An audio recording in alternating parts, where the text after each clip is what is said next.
Yeah, let's get into this quirky, dysfunctional family comedy, dramedy. That what is this? This is where I leave you. This is where I leave you. And this is where I leave the theater because this shit was just too much. Martin's like, come on, man, that was way too obvious. Why'd you do that shit? Thing is, I don't even hate the movie that bad. That's what I was thinking. I was like, yeah, I know it's a great line, and I'm not crazy about the movie, but I don't hate it enough to drop that on it. You know what? That's why I got out the way early.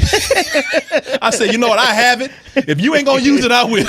I'm just gonna drop it. Martin, I'm ready to move on. Okay. Now, with this film right here, as we said, it's a big ensemble piece, man. This is, it's a family, and this movie has a great opening hook. It does. Jason Bateman walks in and sees. What's that?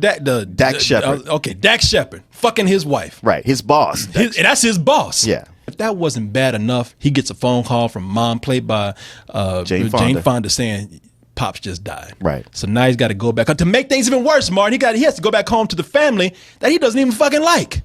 And families are not going to get along. So these are people who, did I mention they're dysfunctional? So they're definitely not going to get along. They have, all of them have something fucking going on with their heads. So it makes it even worse when the last request of Dad is that, you know what? He said that you assholes are going to sit down for 7 days. Was that Shiva? Shiva, yeah. Shiva. Where you sit for 7 days and mourn me. Yeah. In this one spot. It's just an excuse for you guys to be together one last time as a real family. And get to know each other. And get to know each other. Why I want you to do this, I don't know, because I'm not there to see it. I'm not going to be here to see it. Yeah. It's going to be hard. It's going to be uncomfortable, and we're going to get on each other's nerves. But for the next 7 days, you are all my children again. And you are all grounded. Bitch, I'm grown. Yeah, see you. Yeah. Who you talking to? Exactly. Don't think you'll make me sit. I got a job. That's nice, Mom, but yeah, I got a job. I got a family.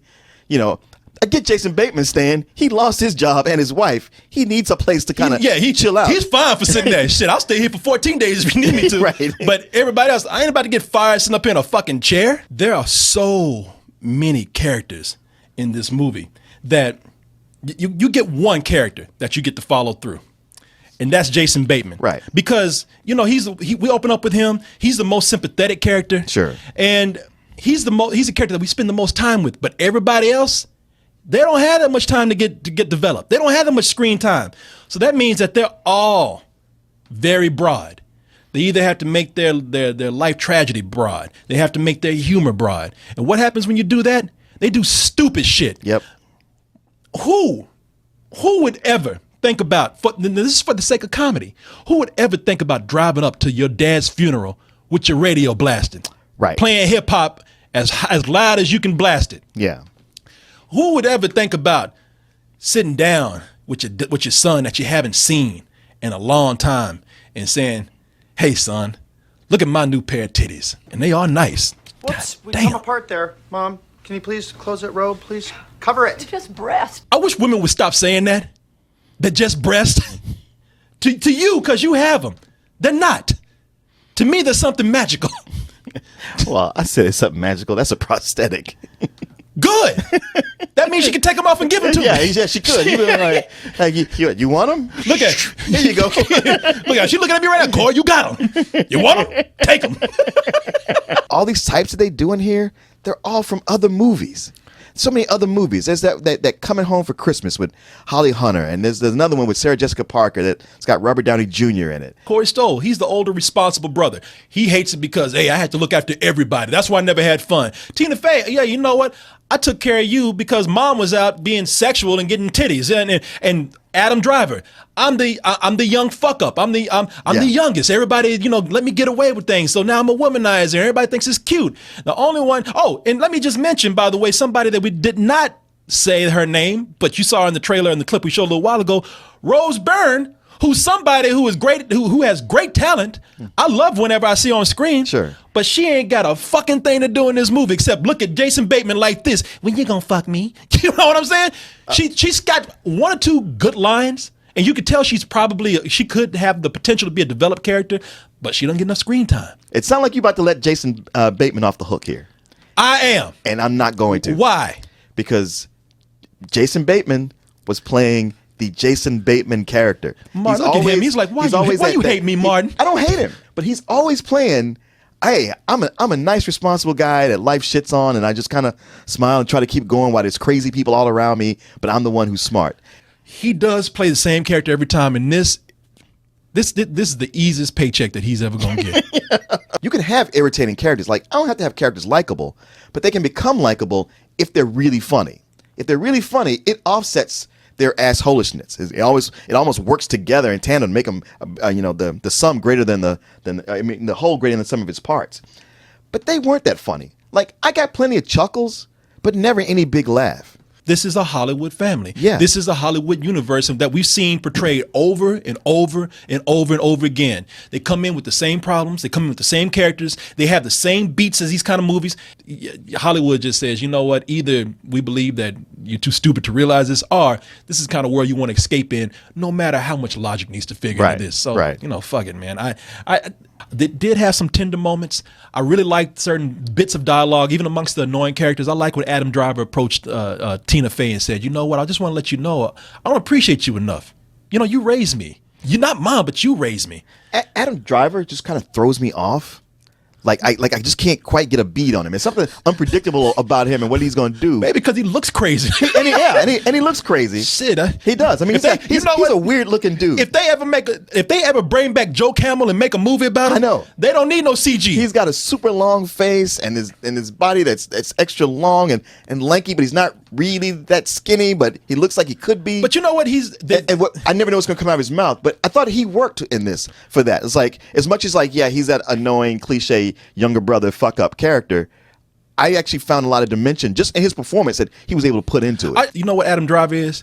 He's so ugly, he's cute. You ever heard that expression? Yeah, he's so ugly that shit just came right back around. Right. Shit, guys, I don't know what the fuck to do with this. We know what to expect. We see these same tropes over and over again. I don't think that that's necessarily a bad thing for everybody else. I always use it. I've made this a category. It's comfort food movie. Okay. You know, it's for you to take. This would have been. I don't even know why they didn't release this during Thanksgiving, because this would have been the perfect movie. Once you finish eating turkey, Uncle Joe's over there farting and everything, and everybody's arguing with each other, and like in this movie, everybody can't get along, and everybody says, you know what, shut up. Let's just go to a movie. Right. But for everybody else out there, just because I'm giving it a rental doesn't mean that if you take mom or if you're not asking for a whole lot in the film, you know, you're just going for entertainment's sake. I think it'll do just fine. Yeah, and you know, if you're not very discriminating, if you don't ask for much, if you just like, I just want something light to see. Martin said, "You're just dumb." I mean, you know, sometimes people will sometimes proudly say, "I don't want to think." I'm like, well, hey man, have I got a movie for your ass? It's almost about to leave, and you're like, all right, maybe I could give it a break. It does that one more thing. Like, you talk about it's piling stuff on.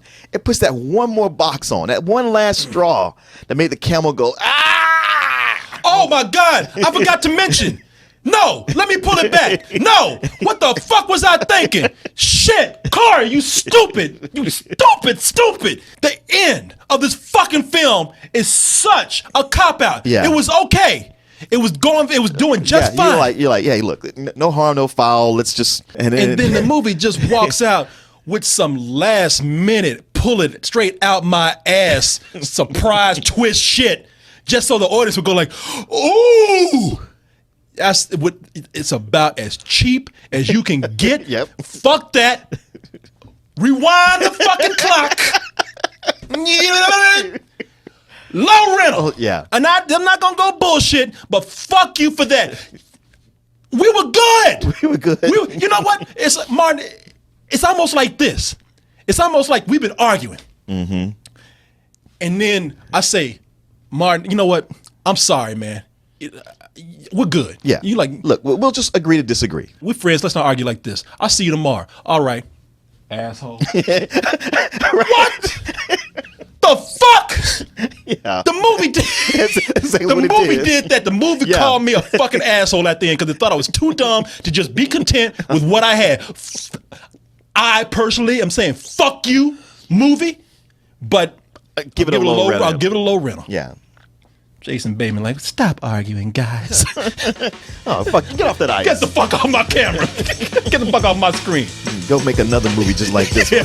Playing that same character. Yeah.